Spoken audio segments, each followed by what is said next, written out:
Welcome to A Taste of AZ podcast. Today's episode is sponsored by our wonderful friends at Arizona Restaurant Consulting. Arizona Restaurant Consulting is here to elevate your next build-out, whether it's a restaurant, bar, or other hospitality space. Their range of services are designed to support every aspect of the restaurant build-out process. Their team offers consulting, permit assistance, bid acquisitions, team building, and so much more. On today's episode, we'll be sitting down with Justin, the owner of Arizona Restaurant Consulting, and one of his current clients at Pure Sushi. Let's jump into today's episode.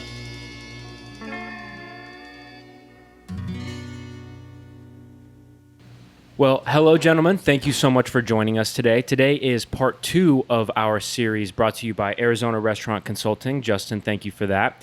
And we are back today at Pure Sushi post-renovation update here. If you're watching the video podcast, then behind us is this bar that was just moved and kind of relocated, and some other adjustments were made. But before we get into all of that, will you gentlemen go ahead and introduce yourself? Let's start with you, Justin. I'm Justin McAllister, Arizona Restaurant Consulting. And our other guest? Hi, I'm Greg Kopp, the General Manager for Pure Sushi. Wonderful. Yeah, and so if you haven't already, go back and listen to our first episode where we kind of dive into where you were at a couple months ago and discuss a little bit of what we're going to be talking about today, which is renovating and updating a project. But with that said, let's have you give us a quick introduction of Pure Sushi, kind of give us the backstory and a brief touch on what has occurred here. Sure. Well, Pure Sushi's been here, coming on 20 years now. And we decided a couple of years back that it was time for a refresh. And I say a couple of years because it's a process. It takes a little time to get things done, to do a remodel, et cetera. So we finally got things going this past, June-ish or so. And I reached out to Justin because we've worked before on previous projects, and he was available, which was great for us.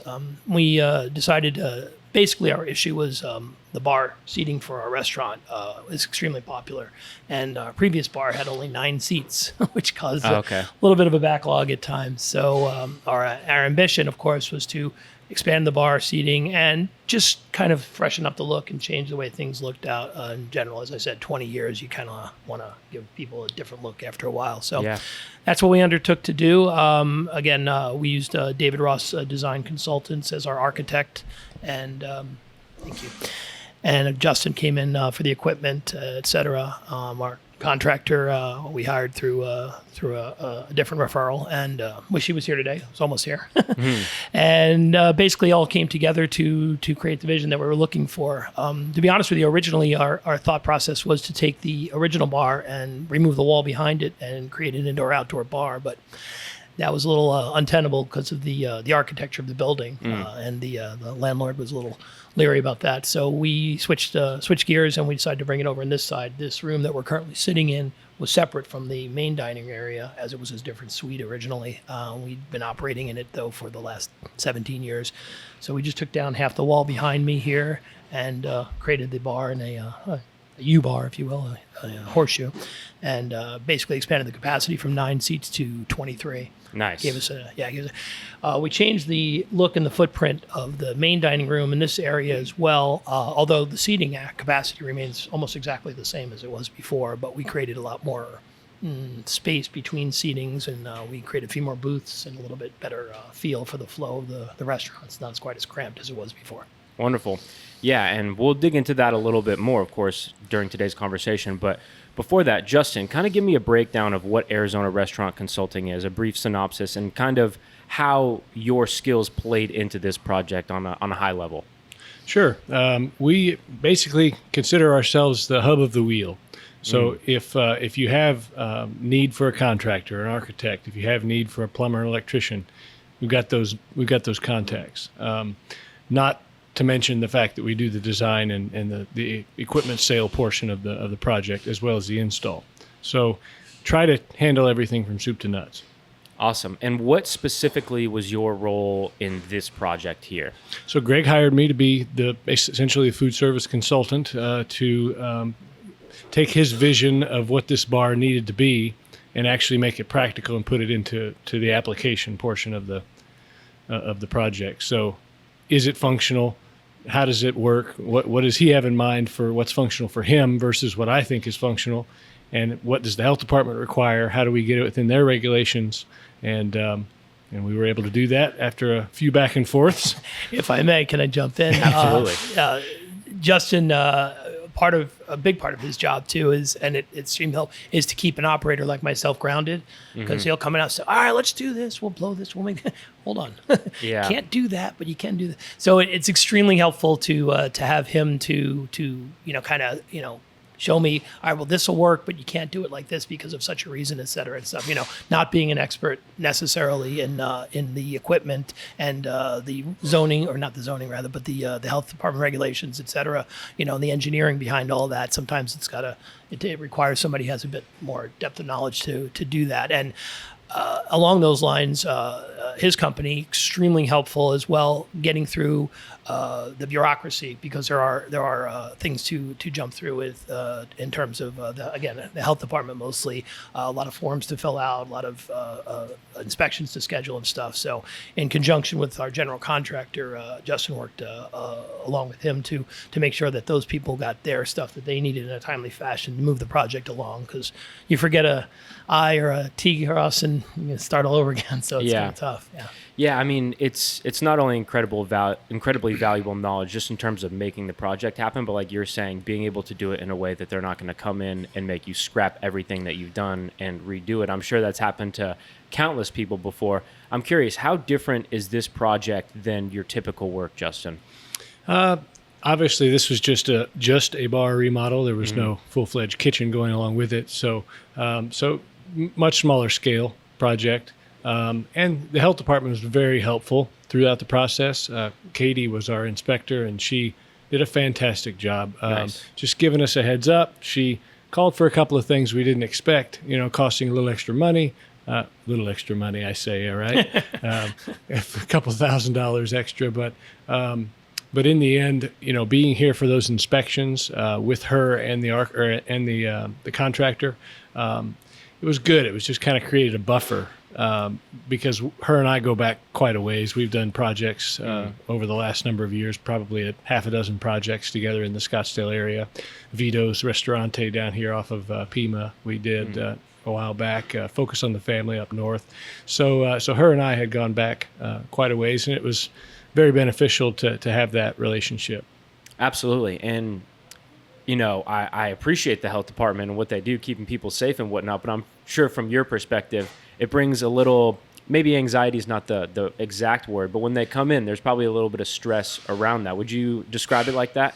I would, for sure. Yeah. What's it going to be this time? The good thing is the engineers that ended up being on the project and the contractor building out accordingly and making a few field adjustments to some of the plumbing and electrical was able to comply with what they needed. And lighting, I believe, didn't they require lighting underneath? Yeah, some additional lighting. Yeah. So which was funny, because the behind the bar is what's referred to as FRP. It's a wall covering basically, and we chose black. White is pretty standard, but there are some colors, so we went with black because of the aesthetic.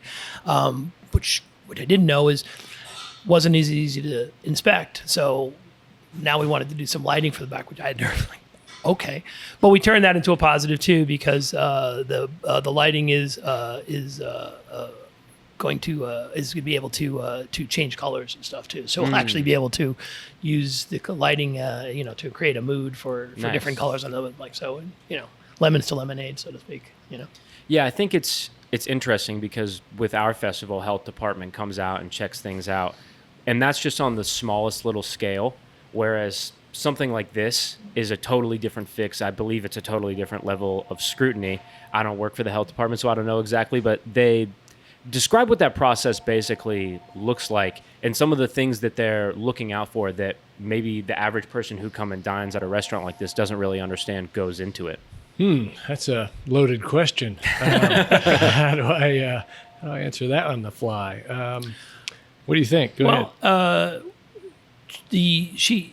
the health inspector, the inspection process on a project like this, I believe, if I'm not mistaken, Katie joined us, I want to say at least 4, maybe 5 times or so, the different stages of the development, of the project, to inspect things before they get sealed off and everything. So it's actually, for me as an operator, I'm quite satisfied and happy to know that it's taken care of from the front to the back end so that I won't have an issue going forward. Especially when you got a guy like that taking the yeah. brunt of it too. Well, yeah, I mean, Justin was here, as was Austin, my contractor, and myself on a few occasions as well, to meet with and just kind of understand what she was looking for. But as far as what the health inspector, most of the items are pretty standard things you think about. Some of the interesting things, like you don't necessarily, you mentioned a guest knowing an air gap, for instance. An air gap exists, so the drains have proper flow from the drain pipe to go into the floor drains, and there needs to be a certain level of an air gap between the two, so they won't have any return water. So things like that, small things, but they make a huge difference, from that perspective. So all of that was done appropriately and correctly and stuff. And for me, again, as an operator, I don't mind my health department at all. I mean, they're fine. I mean, I've been doing this for 25 years. I'm very used to, what's going on. And, we run a nice operation. It's pretty standard for me. I don't have any issues when they come and they understand what, they're looking for, and I understand vice versa. So, if you're 90% ahead of the game or more, then you don't really have an issue. Mm-hmm. And so when they come in, if they find an issue and point that out, how do you remedy that? Well, some things you remedy on the spot. I mean, there's always going to be, people are people and things can happen like anything else. Somebody can make a mistake. We'll fix it or correct an issue on the spot. And if it's something that might be need a equipment repair is a great example, for instance, because, like anything else, even though Justin sells top flight equipment, things can break. Yep. Refrigeration happens, so if something's off, then we'll get it repaired immediately and stuff. They'll issue it on a report, and then we'll get it fixed, send it back to them. They'll note it, and we'll move on. Got it. A couple of other items that do come up, like for instance, trying to catch it during the design phase, right? Knowing what I know about what the health department requires. One of the more recent requirements is the faucet above the ice bin, hot water faucet above the ice bin, so that at the end of the night they can flood the ice bin with hot water and flush it. Yeah. Instead of it melting overnight. That was one that, I don't know. Did you end up putting in the faucets? Or? We have the we use currently using a temporary situation because we have a clearance issue, but we've found some faucets that'll work. They're on order. But yeah, basically, this was a really cool thing for me because I hadn't seen it before. If anybody listening is familiar with a pot filler on your stove, nobody wants to try and lug a huge thing of water from their kitchen sink over or whatever to the stoves. A pot filler is a great idea. Same idea with the ice bins, because we fill our ice bins obviously for drinks and stuff, and then at the end of the night, sometimes in the morning, we'll do what's called burning the ice, where we'll have to get a bunch of hot water and pour it through and clean out the ice bin and sanitize it for the next thing, which is a daily operation. But if you're very busy, sometimes a lot of water. Sometimes I got to get 4, 5, 6 buckets and just keep filling the hot water to clean that out and sanitize. This is a great I mean, probably should have thought of it before, but as a requirement. So it's great. So now there's a faucet right directly above. So and then we just turn it on, turn the hot water, and it'll melt all of it out. It takes no time and no effort. So it's a great idea. Now the key to that is you have a very small window, right? So you got the piece of equipment underneath of the faucet that has a backsplash on it, and then you've got the bottom of the bar top at another height, and you've got about a 3-inch window to hit that water line. Yep. And we're placing that water line halfway through the construction while the walls are still open. And so once those walls close in, that water line's stuck, right? And so do we hit that window, just little things like that come up. The other thing is just basic hand sinks, knowing that a hand sink that the health department is going to require splash guards on either side of the hand sink. Backflow preventers. That was the little hello that we got financially from the health department with regard to the carbonators for the soda lines. So those are not cheap. They're a big brass unit that has to drain into a drain. They have to be inspected once a year. They're a real pain in the butt. and they're down there somewhere. Good luck finding them. Well, they're there, yeah. But they're there. Well, yeah, it's interesting because working with someone like you, it's like when you're doing stuff like this, renovations or building out a new concept, kitchen design, all that, it's different than when you're doing it at home because the stakes are far higher, right? And there's health department that has to come in. Of course, you have code regulations and whatnot at home, but worst case scenario at home, maybe you live without your kitchen for a little bit. Maybe your bathroom needs to be redone and it costs a little bit more. But with here, it's compounded because if something goes wrong, you have to maybe shut down your business and then it compounds on top of it. So I'm curious, we've of course discussed right now the code adherence and things like that, the health department, but how has this renovation changed business for you, just even adding more bar seats? Well, great question. To address the first part of your question, which you didn't actually ask, but I think I'd answer it anyway, with regards to shutting down the business, our opening, or rather our reopening, was delayed a couple days, and that was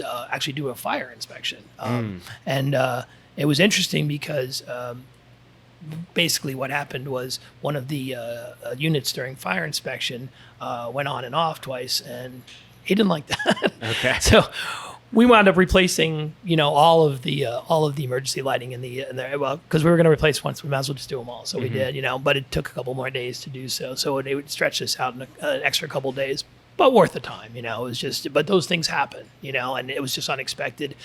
From a business standpoint, yeah, I lost 3 days worth of sales, which not great, but to do what we had to do was fine. It could have been a lot worse, exactly.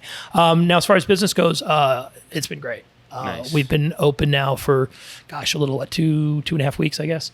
And we've exceeded our expectations in regards to, where we're at in terms of sales, et cetera. The bar has been a tremendous hit with our regulars. We have an enormous amount of regulars from the local area. I think my favorite classification of Pure Sushi that I see in the reviews and whatnot, so neighborhood gem. Oh, nice. Yeah, I see that one a lot, and it's because it is. I mean, we have so many people, that I see almost daily, if not more. And it's funny, we went from 9 seats on the bar to 23, and I can say confidently that with 23 seats, the bar is still full every day. So it was definitely necessary. And good to know, pat myself on the back, we were 100% correct. It needed more bar seats because we're filling them every day, no problem. It's great. Yeah, hindsight is 20/20, of course, right. But I'm sure I would imagine your only regret is not having done it sooner. Yes, that is actually true. The former owner, Ed, was my boss. He hired me, like I said, about 15 years ago. Ed passed away back in March, and his family, his son and daughter, are inherited the restaurant. They now own it, and I've obviously known them and worked with them for years. But the point being, Ed hired me in 2011, and somewhere in around 2012 or so, 13, I said, Ed, we need a bigger bar. Oh, that long ago, wow. And then I spent about 10 to 12 years trying to convince him to make it a bigger bar. So, and there were a few hurdles. To be fair, we did open another restaurant at that point in time. The one that Justin helped me with is an entire other Pure Sushi. So we got involved with that for a couple of years and so kind of delayed doing this. But eventually we got to get it done. And my only regret regarding to that is that Ed wasn't around to see it. Mm-hmm. Yeah. Well, I'm sorry to hear that, but I'm sure you're very happy with how things turned out, and it brings a new evolution to your guys' story. And it is exciting for someone who is coming in and is a huge fan of local businesses and things like that to hear that you made this risk and that it paid off. That's what it's really all about. And I'm sure you appreciate that so much of your customer base is regulars, because it seems like they continue to support you, and even maybe more so because you're in a roundabout sort of way reinvesting in a better experience for them. Exactly. And to be honest with you, the word I use is blessed. I think we are blessed that we're able to make the investment and confident enough in who we are and how the neighborhood and everything perceives us, that we set this restaurant up honestly for I hope the next 20 years. Nice. to do the business we're doing and serve this community. So yeah, it's really exciting. So nearly tripling the seats, I believe, right? Right. At least as far as the bar is concerned. That sounds to me like more drinks being ordered, which sounds like, it could, in theory, if not prepared for properly, slow things down. It doesn't sound like that was an issue. Were there other things that you built into the bar to increase efficiency, or is your team just that good? They're that good. Yeah. Everybody listen. They're that good now. They are, actually, to be fair. And speaking of and I have to just give a shout out to my team. Please you know, do. both front and back of the house, guys behind me right now. Most of my employees have been here. As a matter of fact, I've hired every single employee in this establishment, and most of them have been here in excess of 10 years, including front of house staff. I have staff members that have been here for 14 years. You know, and that's because, you know, I think it's a great place to work. They enjoy what they do. They know the people, and, you know, the people know them. So there's relationships there. As far as this goes, there was a lot of consultation with my bar staff about what do you guys want? You know, what works for you? What makes it, you know, we're going to do this. I mean, here's the idea, and how does it work best for you? And I got a lot of great feedback, and some of it Justin and I had to sit down and talk about, you know, as far as what we're going to do, you know, how can we make that work for them? And we added a few things along the way just to make things like we can really use this and do it like that. So to answer your question, they had a large hand, Wendy and Megan specifically, my bartenders, in helping shape how the bar, how the bar works. They are pressed, even still. Yes, I've had to increase some bar back help or so, and we are gonna have to add a little extra bar help just because it's just so much, you know, which is great. It's a great problem to have. There's only so many problems equipment can solve and redesign can solve. And so, Justin, I'm kind of curious on your end. Do you recall some of that specific feedback? What did that look like from your end in terms of how he brought that information to you? And was it like immediately you kind of knew what equipment you wanted and where maybe it should go? Or what does that process look like from a design standpoint? Well, being, as our website says, equipment specialist, it's not hard to take his vision and their vision and put it on paper, make it conducive to the health department and other regulations. So very easy transition in my mind. I don't put up much of a fight if they have something specific they want. I don't usually, unless it's code conflicting. I don't usually put up much of a fight. So I do have one thought though. I was curious about the timeline. I think going into this, we had imagined, a 6-week timeline. Is that about right? Or? Yeah, it was a little over, yeah. And I think it ended up being what? It ended up being about 7.5. So about a week and a half. And a half. And to be honest with you, to me, that sounds pretty spot on from what I've heard about restaurants being done. Well, and most of it was, as I said, there was a couple issues. You always find things. Great example is the wall behind us. It was demising wall between the two suites. It's the part that you see there is concrete. Okay. It's slump block. When we first did it, we imagined that it was only 6 feet out, and then it transitioned to a metal frame. Turned out that wasn't the case. It was actually 9 feet. So, oh, wow. Yeah, so that required a little redesign thought on the fly. The island in the center, I had to figure out how I was going to redo that. And then we actually had to move some of the equipment because the island had to move a little bit. So how we had originally, it wasn't a huge thing. We just had to move a couple things over and stuff, but it happened on the fly. Nothing we could do about it. Mm-hmm. And the soda line conduit is on the side of the slump block instead of the original design being on the front end of the slump block. Just little adjustments, field adjustments. Yeah. Mm-hmm. This space in this room here, originally we had imagined to include like a long stand-up bar, standing drink bar. So, in the center, because this wasn't going to come out this far. But after we reviewed it and looked at it, that didn't make a lot of sense. So, and with the kind of contractor, we pushed this bar out another almost 3 feet, 2.5 feet, basically, which fine. We had to do quick submission on the plan, figure that out, and then I had to pay more money for the additional material, et cetera, which is well worth it, of course, the size of the bar. But it changed. Just changed on the fly. Certain things made more sense once we looked at it. So.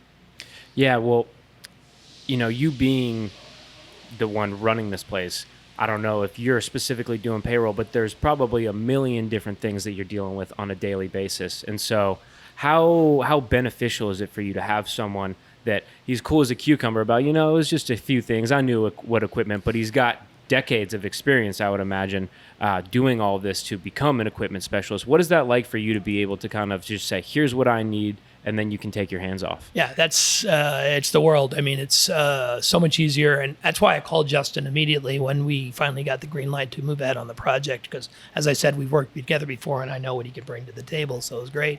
And along the lines with that wall, etc. I called him and said, we got a problem. So we got to move this, and if we can move this, and he said, let me look at it. And I don't know, by the end of that day, he was like, yeah, we can fix this. And he did, and we had to redraw, the equipment plan, et cetera. And he got it all done quickly. And I mean, as an operator with everything else, like you said, I was like, panic us. Let Justin handle it. And Justin handled it, and I didn't have to worry about it. He got back with my GC, and they figured out where everything was going to go. And I'm like, all right, good job, guys. Nice. Enter heart emoji here. Yeah. Right. Thank you. Yeah, it's a temptation when you're a small business owner to do everything that you can on your own to save that money and to make sure that it fits your vision and whatnot. But sometimes that ends up backfiring. And so finding someone who knows the equipment, knows the contractor, so when you have to fit in that 3-inch little threshold, they don't miss and cause damage or more work down the line. That's something that even just doing projects at home where, like I was saying before, the stakes are a lot lower, finding the right vendor to work with is incredibly important. And with all of the compounding effects of restaurant ownership and trying to keep a business alive, I imagine that having someone like him is an indispensable tool. Absolutely. I mean, it's money incredibly well spent. It takes. I mean, could I have put the equipment in? Probably. Would I have done the job he did? Absolutely not. Yeah. Would I have screwed something up? For sure. Would it wound up costing me more money? Absolutely. So yeah, it doesn't make sense to do something. That's when you have somebody with that kind of level of expertise. Just let him handle it for you. It's way easier. And like he said, I mean, kind of the fun part for me is I want this and this. It's like Christmas. I want this and that. And put it like this, and okay, and it just kind of happens, and so you don't have to try and figure out how to do it yourself. And he's like a good parent around Christmas time where they balance the cost and present a reasonable array of presents. That seems like what you've got here. Reasonable. Wait a minute. No, he did. Yeah, actually, I have to say, to be honest with you, we came in and we looked at a certain equipment package and it wasn't in my budget, and I was like, well, what if we try this? And so we worked through a few different things, exactly. And we came up with a package that fit my budget, but still exceeded what I, was hoping to get with it in the first place. Like anything else, somebody tells you something and I immediately counter, and then we go back and forth a little bit on that. And, Absolutely. But we wound up with actually more than I had hoped to get, and it looks great. Awesome. A quick shout out to the sponsor of today's episode, Arizona Restaurant Consulting. If you're updating your existing concept or opening a new hospitality space, Arizona Restaurant Consulting is here to guide you along the way. Visit azrestaurantconsulting.com for more information on how they can make your next build-out a success. Thanks again to Arizona Restaurant Consulting for sponsoring this episode. So yeah, before that break, we were talking about the equipment package that you were trying to put together and, adjustments that Justin was able to make. Justin, if you could kind of talk a little bit about the equipment that they have in here and what those adjustments look like. What are some of the higher end options and how are you able to balance the features that he needs and efficiencies that he needs with a proper budget? Sure. I always keep in my back pocket a line of vendors that are economy vendors, but are tried and true. We ended up going with Atosa Refrigeration. Atosa is an import brand. It's what I use to compete with the online brands, Webstaurant type stuff, the Vanco, ultra cheap, and so it's as close as I'm willing to get to that because I trust the brand. You're saying the ones that you're competing with are the ultra cheap, and yours is a threshold above that kind of. It's at or a little bit above Gotcha. That threshold. Arizona Restaurant Consulting is not an economy dealer. We're not the cheapest guy out there. We don't intend to be. But what we do is we try to get the numbers where they need to be. Like I say, I think we started with Turbo Air as our refrigeration, which is a medium range brand of equipment, but needed to find more space. So that's where we went to Atosa. And we originally had Crown Metal in as the brand for all the underbar equipment. But we ended up switching that out to John Booz which is just again a lesser expensive brand. Same features and a better and name benefits. for sure. Yeah, interesting name. But again, that's my job is to figure out ways where we can move. And so when I presented him with that basically second option of this equipment spec, knowing that this refrigerator was drawn in at 93 inches, let's say, this alternate brand is an 87 inch, but it'll fit in that same spot.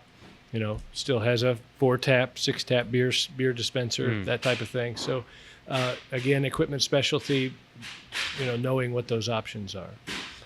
But again, we just our job to get the numbers where they need to be. Mm-hmm.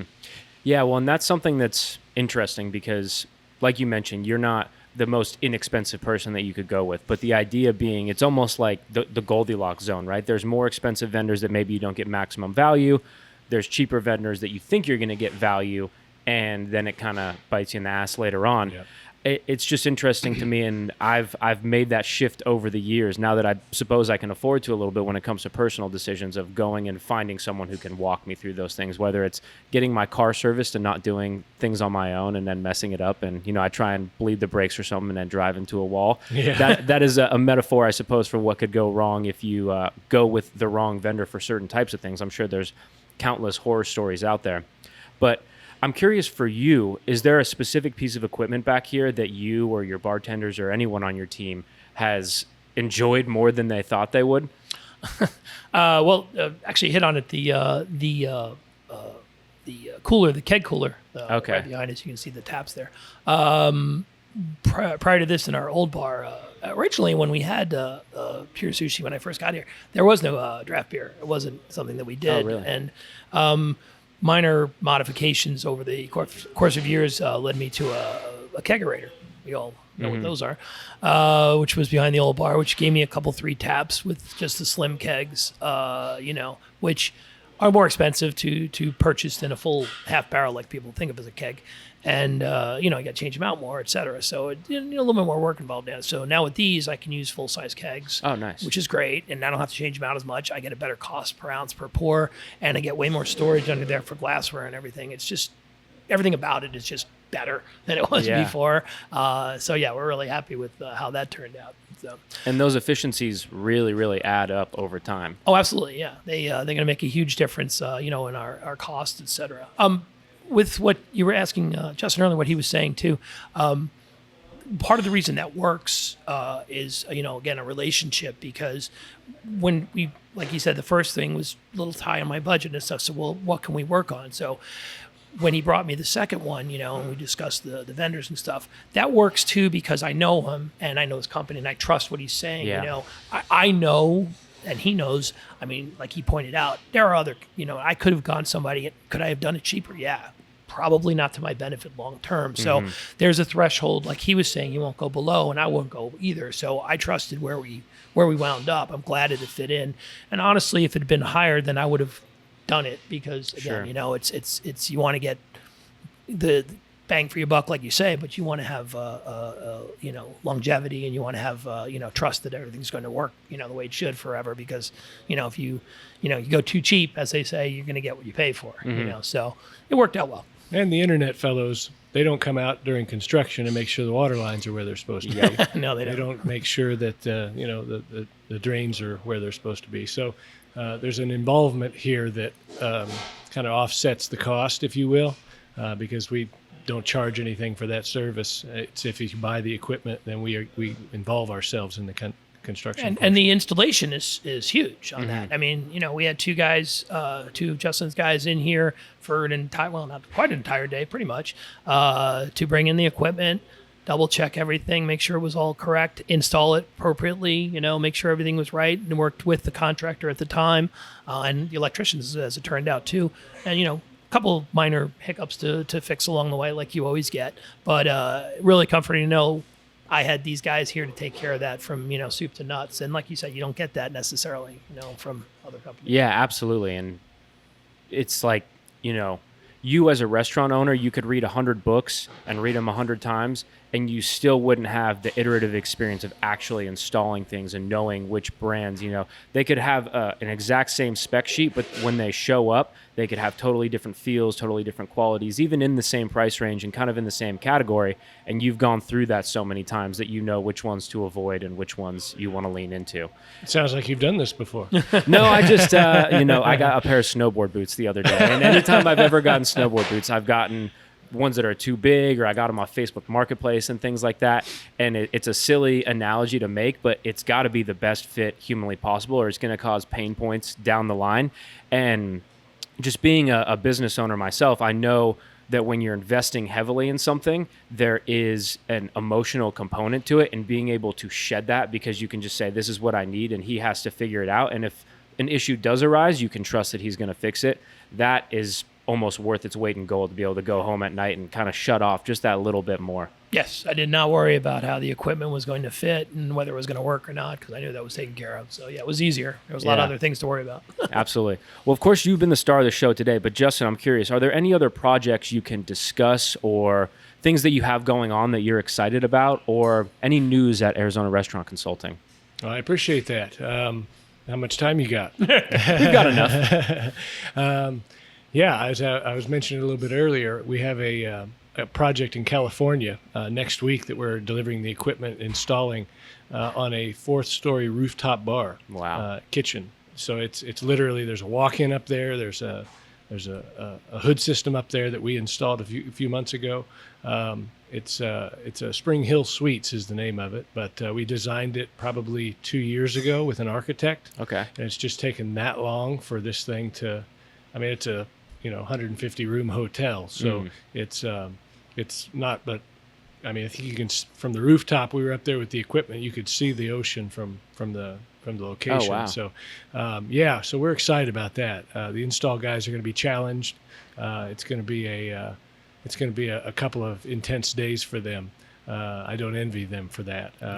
Because you have to make a decision. Are you going to uncrate it down below and transport it to the rooftop via forklift? No elevators in this. There are elevators, but they're not operational yet, right? Because it's construction. So they're going to have to figure out, do we take all the trash up to the roof, uncrate it up there, and put it in place, and then take the trash back down, or do we do it all down below and risk damage to the equipment in between transit going up to the roof? So very interesting opportunity for us there. Monday and Tuesday of next week we'll be in Casa Grande at a place called Pure Therapy. They certainly wouldn't mind if I mentioned their name. Good mom and pop group that wanted to open up a high-end bar and restaurant down in the heart of Casa Grande. So we're installing all their equipment. We did the hoods and walk-ins a couple months ago for them as well. Several other projects. We got one in Baghdad, Arizona, which is about 2.5 hours north of here, past Wickenburg, and we're hopeful that we might be able to secure that equipment package soon. But we've done the design for it and a complete remodel of a 1980s era restaurant and bar. Wow. So, it's going to be a couple of cool projects coming up here soon. Yeah, I mean, those are really both ends of the spectrum. I'm assuming when you say a walk-in, I don't know if everyone, of course, people in the industry would know what that is, but it's essentially a giant refrigerator, right? Exactly. And so that has to be craned up to the top. That sounds incredibly involved, whereas like this project or some of the other ones, even if they are more involved than this per se, you really are able to you fit a lot of different niches, and it seems like business owners really are welcoming that. And I'm curious too, how wide of a margin is it from your circumstance? Is it just another day at work, or is something like the Spring Hill Suites, is that a little bit overwhelming? It can be overwhelming because for me, I wake up in the middle of the night thinking about those type of things. How are we going to damage the equipment, in between here and here, or what are the install guys going to face when they do this? Have they booked the hotel yet? Things of that nature that have to go into orchestrating, and pulling it off. So I told Eric the other day, sometimes I'll wake up like a couple hours before I'm supposed to wake up with a nightmare that I've forgotten like a piece of equipment and I'm at the shoot and I don't have it there. Is your nightmare like the crane is lifting up and it falls off the crane or something like that? How'd you get into my head? Yeah, right. we're just all living the same life. It's just different flavors Exactly. of it, right? Yeah, well, it sounds like for just about anyone who's looking to do a hospitality expansion or a new concept, you're kind of a go-to person to check in with at the beginning of that project. Is that how you would describe it? I'd like to think so. Awesome. Consider it, like I said, the hub of the wheel. Mm-hmm. So anything that is needed for the project, I try to have pre-qualified referrals on the equipment as well. You know, if you say I want brand X, and I say, well, I've got brand A and brand C, you know, are you willing to entertain those? Because brand X may or may not have a good reputation, or may just be out of my experience at this point. You know, those type of things come up. Which is ultimately what people are looking for you to do, right? Is point them in a specific direction. Well, beginning, middle, and end actually get to that point soon for Justin. I know, because I know that I want to do it from soup to nuts, take it from the paper on the design stage all the way to here's the keys kind of thing. You know, turnkey. Yes, yeah, indeed. that's kind of the idea. You know, so yeah, that would be the helpful end game for an operator to say to just one guy, do this, Yeah, and just have it done. You know, and Yeah. What you're mentioning is future vision for Arizona Restaurant Consulting. AZRC would be AZRC development. So that's where we basically would partner with a contractor, or in a couple of years perhaps become the contractor and actually do the build out. But that's inviting a whole new level of involvement that right now we're subbing that out, you know, as a kind of just getting the pieces together, the plumbers, the electricians, the flooring. I mean, you've got to have all these different trades. So and a proper sub relationship can sometimes be even more fluid than the wrong full service operator. Would you agree with that? I think so. Yeah. I have to put some more thought into that, but yeah. You don't have to stick with my interpretation of the situation. That's all right. Well, you know, this is the update came out beautiful. I'm so happy to hear that it not only is highly functional and a success on Justin's side of things, but then on your side, post operation here, it has been successful for your guests and your team is enjoying it as well. Is there anything that you guys have coming up, events or updates to the menu, or just typical business? When we reopened, we did add some new menu items. Just kind of shook things up a little bit. Nothing super major. I mean, as I said, neighborhood gym, most people are extremely happy with where we were at. But we did add a few different new menu items. So I'd love people to come by and check them out. They're pretty cool. We've updated our wine lists a little bit as we move along too. And as far as events and stuff, now that we have the space set up the way it is, we're looking forward to hosting some wine and sake dinners. Oh, wonderful! Because we have a few different areas now that'll work really, really well for. That's exciting. Yes. My chef Britton has been with me for a year or so now, but he's got quite the culinary background. Worked in a few Michelin restaurants in New York and stuff, and he joined us about a year ago, and he's got a lot of vision. So.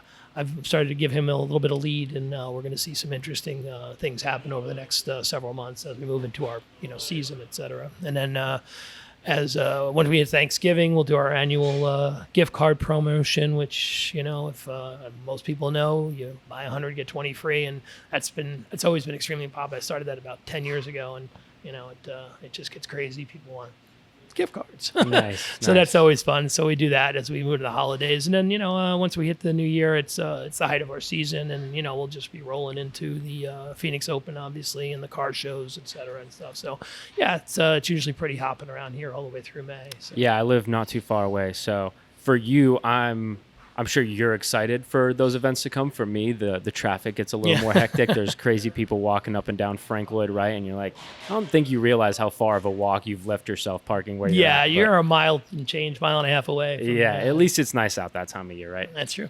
Well, it was a pleasure talking to you both. Congratulations on the update here. And it's wonderful to hear how your work has reverberated throughout the business and made a drastic impact. And I'm excited to hear about more projects in the future, Justin. Sounds good. Thank you for the opportunity. Gentlemen, thank you so much. And for everyone listening, come to Pure Sushi, get those Thanksgiving gift card deals, get some of the new rolls, keep an eye out for those dinners. And if you are looking for an expansion of your existing concept or opening a new restaurant, make sure to reach out to Arizona Restaurant Consulting. It's good people helping, local food and beverage owners out. So keep an eye out for them. Cheers, Thanks. guys. Thank you. We hope you enjoyed today's episode of A Taste of AZ podcast, brought to you by Arizona Restaurant Consulting. If you're looking to revamp your space or open a new hospitality concept, make sure to visit azrestaurantconsulting.com to find out about how they can help you make your build-out a success. Thanks again to our sponsor. See you next time.